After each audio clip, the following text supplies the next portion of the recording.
हे 30 एप्रिलपर्यंत आहे, तोपर्यंत लोकांनी काय करायचं, हप्ते कसे भरायचे, तर त्याबाबत तुम्ही बँकांना सूचना द्यावीत. तिसरा विषय होता वीज बिलासंदर्भामध्ये की सरसकट लॉकडाऊन काळात वीज बिल माफ करणे.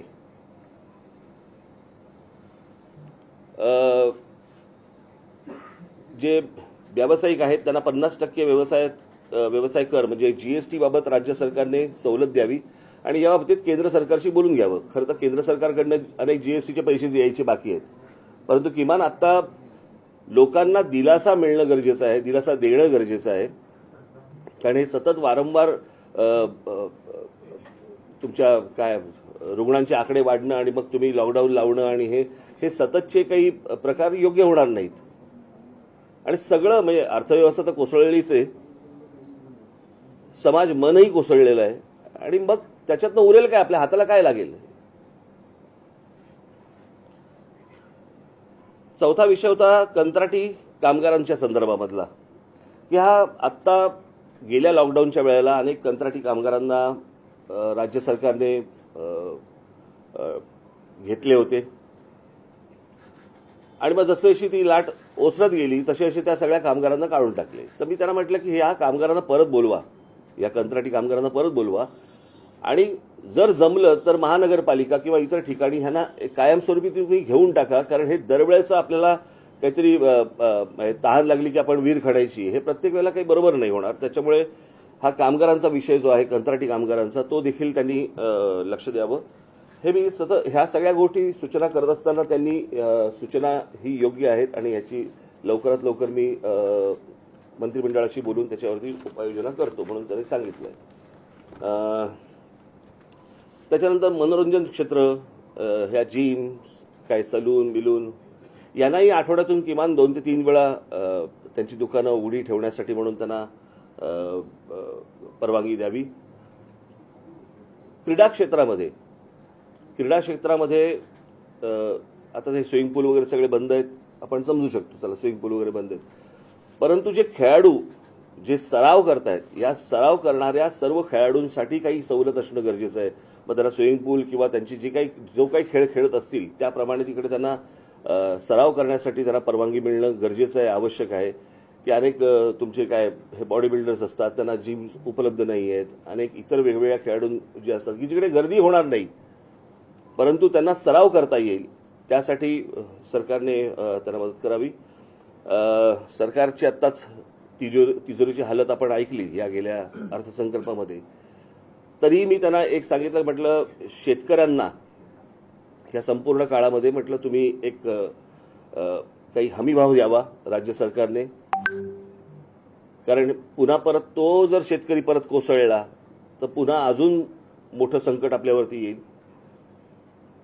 शेवटची सूचना मी त्यांना केली होती शाळांच्या संदर्भामध्ये की शाळा तर बंद आहेत परंतु शाळा ज्या फिया आकारतायत या तशाच आहेत. आणि जर समजा या शाळांना सांगितलं गेलं नाही की तुमच्या फिया आत्ता तुम्ही घेऊ नका किंवा काही अर्ध्या घ्या किंवा काही, एक तर मुलांची वर्षाच्या वर्ष 1.5 वर्ष फुकट गेलेलं आहे.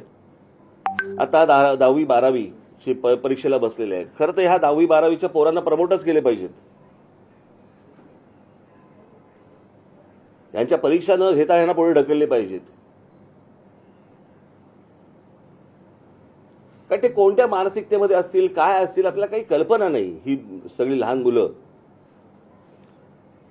आपल्याही आयुष्यामध्ये असं पहिल्यांदाच असं घडतंय आणि ते तर लहान आहेत पोरं, ती कुठून अभ्यास करणार आहेत, काय करणार आहेत, कशी 10वीच्या परीक्षा देणार आहेत, कशा 12वीच्या परीक्षा काय करणार आहेत, त्याचा काय रिझल्ट येणार आहे काहीच माहिती नाहीये. आणि म्हणून मी राज्य सरकारला विनंती करेन की ह्या 10वी 12वीच्या ज्या मुलं आहेत यांना जसं खालच्या विद्यार्थ्यांना जसं प्रमोट करतात तसं 10वी 12वीच्या विद्यार्थ्यांना पुढे तुम्ही ढकलावं. त्याच्यामध्ये शाळा ज्या आहेत, शाळांमधले जे कर्मचारी आहेत, शाळांना पैसे येत नाही आहेत, उद्या शाळांमधले जे काही कर्मचारी आहेत यांना शाळा पगार कुठून देणार आहे. सो जसा विद्यार्थ्यांचा विचार फियांच्या संदर्भामध्ये राज्य सरकारने करावा तसाच शाळांचा देखील विचार हा राज्य सरकारने केला पाहिजे. अशा काही महत्त्वाच्या सूचना मी काल मुख्यमंत्र्यांना केल्या आणि त्याच्यावरती त्यांच्याकडनं मला ऐकायला तरी मला गोष्ट पॉझिटिव्ह दिसली की ते याच्यावरती तात्काळ कारवाई करतील, या गोष्टीमध्ये लक्ष घालतील. राज्य सरकारमधल्या इतर मंत्र्यांशी बोलून त्याच्यामध्ये काही लोकांना सूट मिळेल अशी मला अपेक्षा आहे. अजून प्रश्न असा आहे की आपण आता पूर्ण कोविड काळामध्ये पॉझिटिव्ह येणं ह्याच्या खूप पलीकडे गेलो आणि जे लोक गंभीर आहेत त्यांना वाचवण्याचं काम सरकारनं केलं पाहिजे. पण जे मेडिकल इन्फ्रास्ट्रक्चर आहे ते आधीपासून लिमिटेड होतं, तेही एका वर्षात उभारलं गेलं नाही. खरं हे होय, अर्थातच. कारण हे तुम्हाला ही लक्षणं दिसायला लागली साधारणपणे जानेवारी एंडच्या पासून तुम्हाला ही परत लक्षणं दिसायला लागली आणि दिसायला लागल्यावरती तात्काळ याच्यावरती राज्य सरकारने, महानगरपालिकांनी याच्यावरती काही त्या दृष्टिकोनातनं पावलं टाकणं आवश्यक होतं की लगेच अगदी एवढी लाट येईपर्यंतची वाट बघण्यात काही अर्थ नव्हता त्या गोष्टीला. आणि मागच्या वेळेला जसं केलं होतं आणि तो जो काय खर्च झाला असता, आम्ही दुर्लक्ष केलं असतं. कोणाला कंत्राट दिली, कोणाला काय केलं, परंतु लोकांना किमान बेड तरी मिळाले पाहिजे होते. आज सगळ्या हॉस्पिटल्समध्ये जर परिस्थिती तुम्ही बघितली तर आज जवळपास सगळी हॉस्पिटल्स बेड्स देत नाहीयेत, बेड्स असून देत नाहीयेत.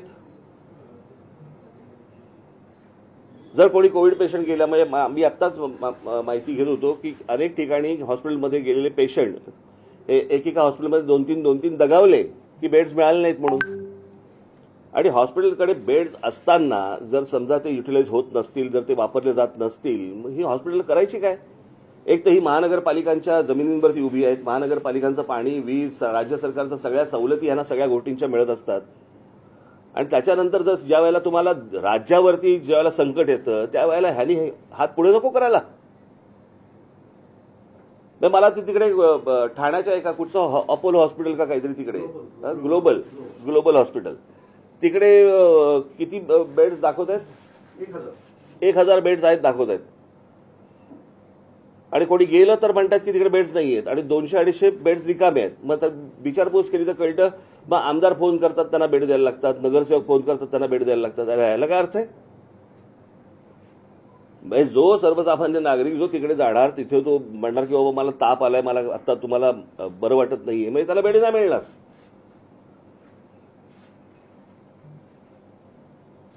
आणि राज्य सरकारने ह्या सगळ्या गोष्टी सक्तीने करणं गरजेचं आहे. यांना आत्ता ह्या गोष्टींच्या जाणीवा जर नसतील या हॉस्पिटल्सना आणि वगैरेवर, तर जाणीवा करून दिल्या पाहिजेत. आमची जाणीवा करून द्यायची पद्धत वेगळी आहे, परंतु ही काही ती वेळ नाही.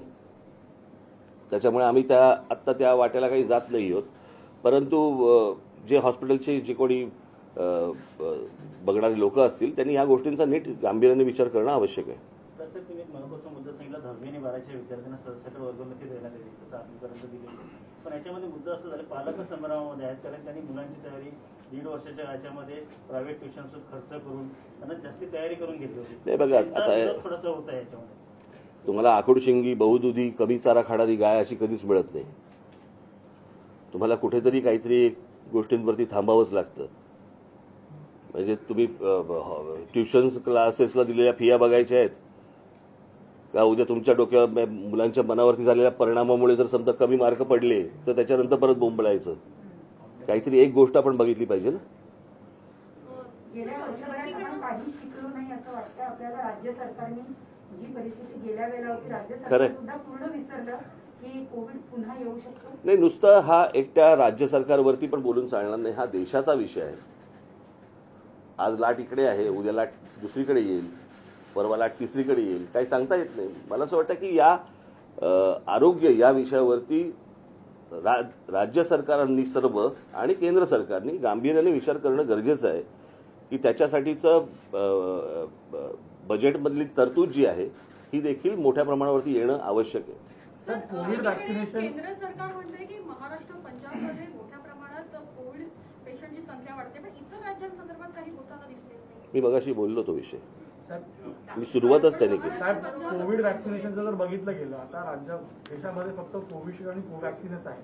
मॉडर्ना, फायझर सारख्या ज्या इम्पॉर्टंट वॅक्सिन्स आहेत त्याला ट्रायल कम्प्लीट झालेलं आहे, त्यांना केंद्र सरकार परवानगी देत नाही. आता तर वॅक्सिनेशन वाढवलं पाहिजे, तर यांना परवानगी नाही दिली पाहिजे. ते मला इतक्या टेक्निकल गोष्टीमध्ये मला काही कल्पना नाही की केंद्र सरकारने का नाही म्हटलंय आणि बाकीच्यांना का हो म्हटलंय, मला याची कल्पना नाही. परंतु वॅक्सिनेशनची प्रोसेस वाढवणं मोठ्या प्रमाणावरती करणं ही आवश्यक आहे, यामध्ये काही दुमत नाही.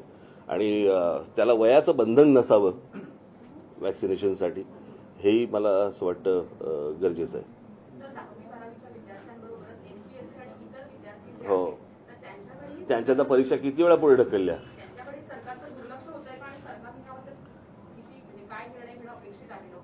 मला पण आता कळेन असं झालं नक्की लक्ष कशावरती द्यायचंय.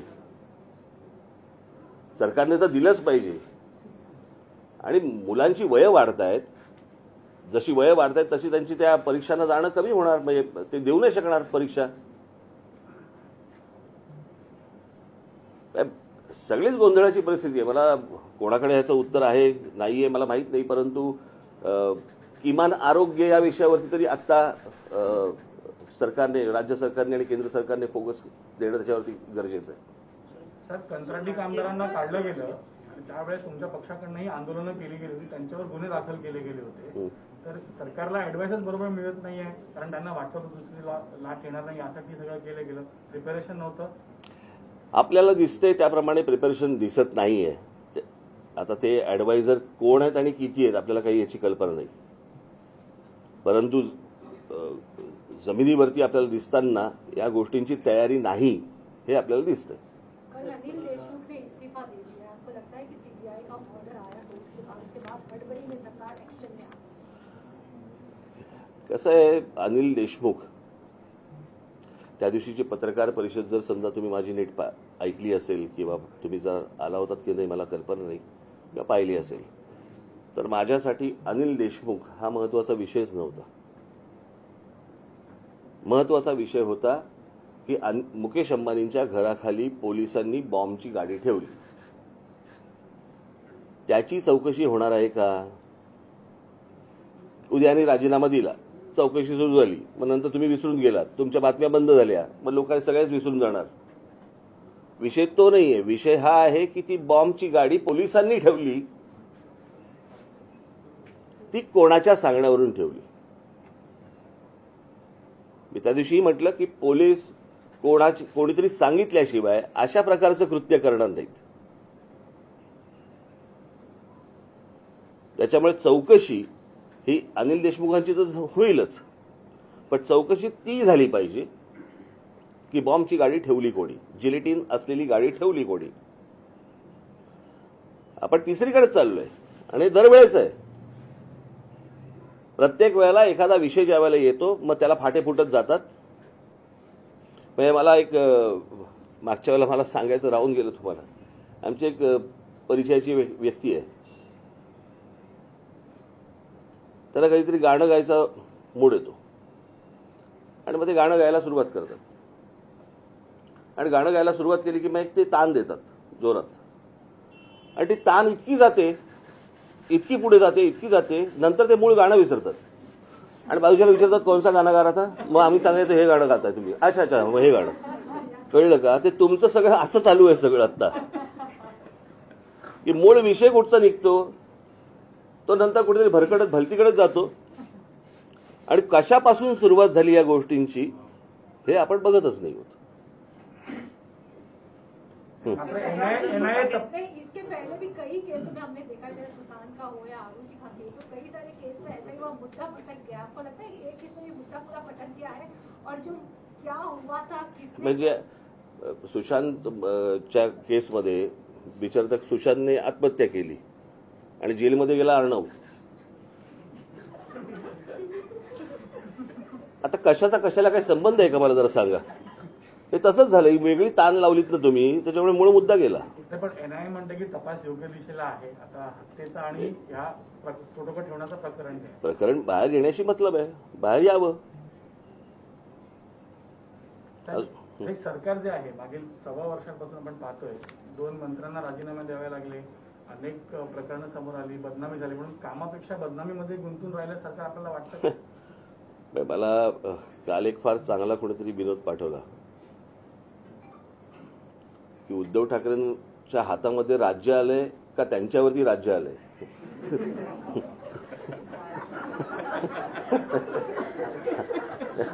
हातामध्ये राज्य आलंय का त्यांच्यावरती राज्य आलंय? सर आता 30 तारखेपर्यंत हे कठोर निर्बंध आहेत, परंतु शासनानं ते फ्लेक्झिबल ठेवले. वाटलं तर ते कदाचित मध्ये कडक करू शकतात किंवा त्याच्यात काही शिथिलता आणू शकतात. जर याच्यापेक्षा निर्बंध कठोर झाले तर तुम्ही दिलेला पाठिंबा काढून घेणार या कठोर निर्बंधांना? नाही, मला कळलं नाही सर. 30 एप्रिल पर्यंत हे सगळे नियम लागू आहेत, पण शासनानं हे नियम फ्लेक्झिबल ठेवले आहेत. म्हणजे त्यांना वाटलं तर ते याच्यापेक्षा कठोर करू शकतात. मागच्या वेळेला जेव्हा लॉकडाऊन झाला त्यावेळेला लोकांनी हा लॉकडाऊन अंदाज नाही आला, परंतु पोलीस आणि इतर सगळ्या गोष्टींच्या सक्तीनंतर तो बराचसा पाळला गेला, बऱ्यापैकी पाळला गेला. आत्ता लोकांना या सगळ्या गोष्टींची नीट जाणीव झाली की हे जर समजा पाळलं नाही गेलं, पुन्हा कठोर जर समजा लॉकडाऊन आला तर अजून आपल्याला त्रास होईल. त्याच्यामुळे सर्वच जण नीट लॉकडाऊन पाळतील अशी मला तरी आता आशा वाटते. रेस्टॉरंट देखील बंद असणार आहे. रेस्टॉरंटही बंद असणार आहे. त्या निर्णयाबाबत रेस्टॉरंटही बंद असणार आहे. मग काय करू मी? रेस्टॉरंट मग काय करू मी? नाही सर, तुमचं काय मत आहे यावर? त्याबद्दल आणि पुण्यात पण अनेक व्यापारी जे शासनानं याला खूप वेगवेगळे अंग येतो. आता याला काय तुम्ही लॉकडाऊन म्हटल्यानंतर याला काय तुम्ही बोलणार? फक्त रेस्टॉरंटाचा विषय येतो का? देशमुखांचे बार पण बंद आहेत.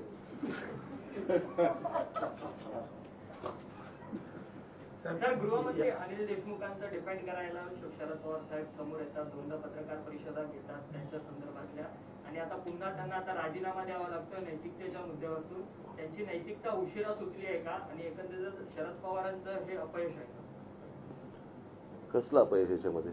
त्यांनी राजीनामा दिला तसं. नाही, कसं आहे या सगळ्या याच्यामध्ये तुम्ही थोडासा वेळ देणं पण गरजेचं आहे की एक काय तो कोण कमिशनर होता?